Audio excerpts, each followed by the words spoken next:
உங்கள் favourite TV ஷோக்களை இனி miss பண்ண தேவையில்லை. ZEE5 இல் முற்றிலும் இலவசமாக காணுங்கள். இங்கேயும் எப்பொழுதும். வா மாயா.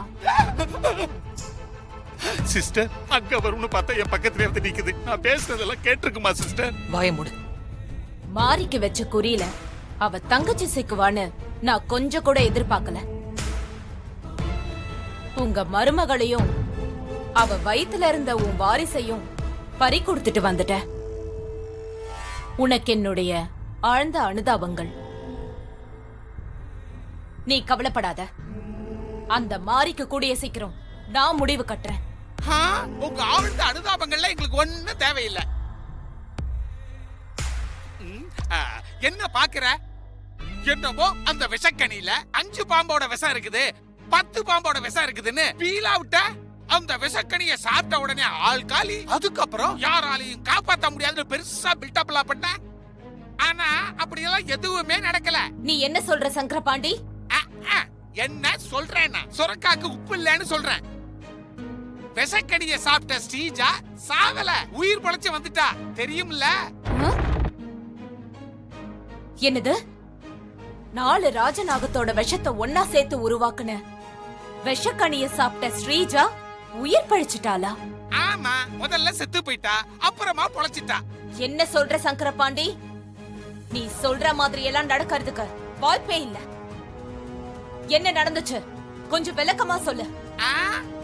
விஷக்கணிய சாப்பிட்டு மயக்கமான ஸ்ரீஜாவை நாங்கெல்லாம் ஆஸ்பத்திரிக்கு கொண்டு போனோம். ஐசியூல அட்மிட் பண்ண டாக்டர் கொஞ்ச நேரத்துல ஸ்ரீஜா செத்து போயிட்டான்னு சொன்னாங்க. அதுக்கப்புறம் ஸ்ரீஜாவுக்கு திடீர்னு பல்ஸ் எல்லாம் அதிகமாயிடுச்சுன்னு சொன்னாங்க. உயிர் பொழைச்சிட்டா.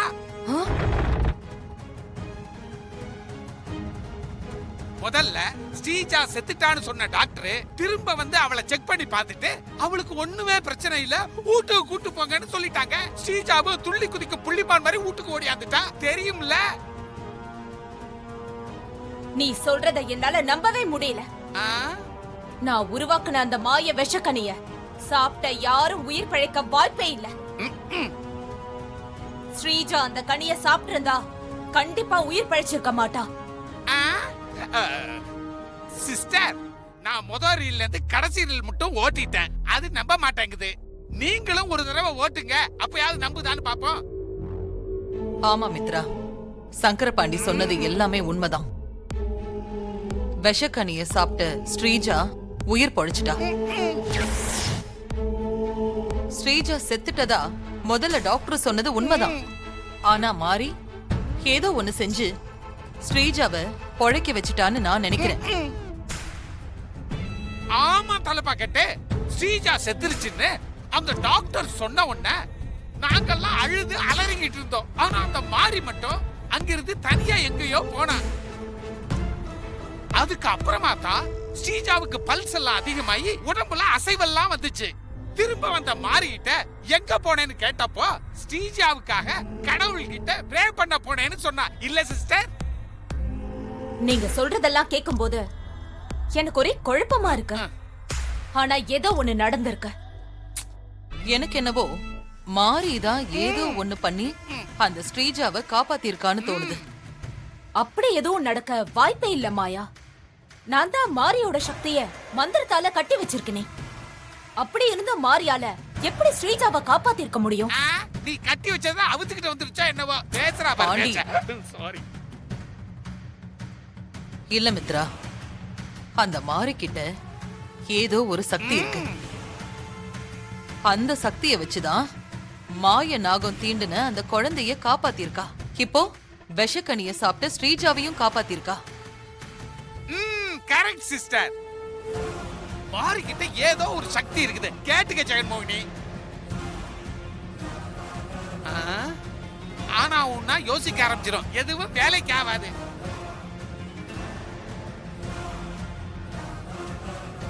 நீங்க சொல்ற மாதிரி மாரிக்கிட்ட சக்தி இருக்கா இல்லையான்னு இப்ப தெரிஞ்சிரும். வாங்க சிஸ்டர், அடுத்த பீலா என்னவோ வாங்க போய் வாயை பாப்போம். மூடிக்கிட்டு போ. போறேன் சிஸ்டர்.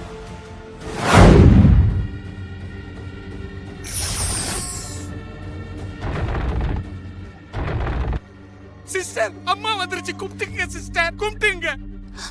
சும்மா இரு. நான் உனக்கு கொடுக்க போற இந்த 3 மந்திர வார்த்தைய நீ பயன்படுத்தி உன்னை பாதுகாத்துக்க நீ என்ன வேணும்னாலும் பண்ணலாம். 3 வரமா?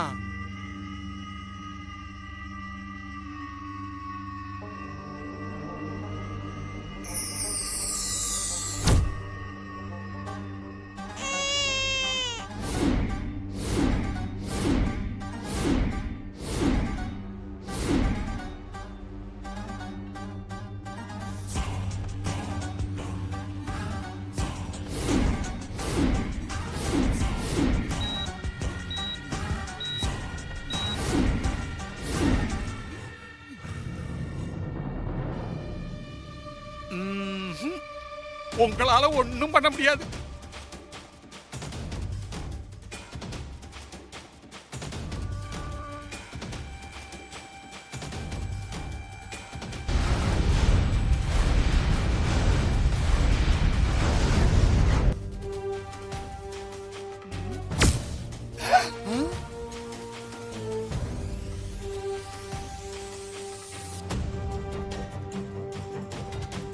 நீ சொன்னது சரிதான் மாயா.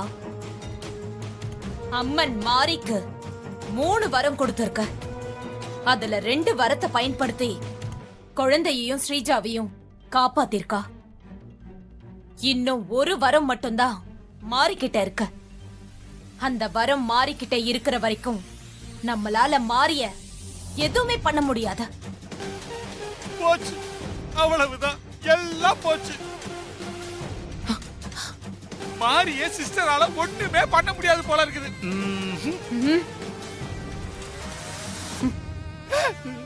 முடியும் முடியும். எப்படி மித்ரா? மாரி கிட்ட தான் இன்னொரு வரம் மிச்சம் இருக்கே. மாரிக்கிட்ட மிச்சம் இருக்கிற அந்த 1 வரத்தை பயன்படுத்துற நெருக்கடிய மாரிக்கு நாம உருவாக்குவோம். மாரி அந்த வரத்தை பயன்படுத்திட்டா அப்புறம் அவகிட்ட எந்த சக்தியும் இருக்காது. அதுக்கப்புறம் அந்த மாரிய நான் சுலபமா காலி பண்ணிடுவேன். ஜெகன்மோகினி கரெக்டான ஐடியாக்களை தான் கொடுக்குது. சூப்பர் மித்ரா, அருமையான யோசனை. அமாவாசை நெருங்கிக்கிட்டு இருக்க. அதுக்குள்ள மாரிய அவகிட்ட இருக்கிற வரத்தை பயன்படுத்த வச்சு அவளை ஒண்ணுமில்லாம ஆக்கணும். அமாவாசை கடந்துட்டா மாரிக்கு தெய்வ சக்தி திரும்ப கிடைச்சிரும். புரியுது மித்ரா, நான் யோசிக்கிறேன். உன்னோட அந்த மந்திர கட்டுல இருந்து மாறி விடுபடுறதுக்குள்ள அவளை பரலோகத்துக்கு அனுப்பிடணும். சரி, நான் வரேன். பாண்டி வா. நேத்து தான் பாப்பா ஜெகன்மோகினி படம் பார்த்திருக்கும்னு நினைக்கிறேன். இதுவாது உருப்படணும்.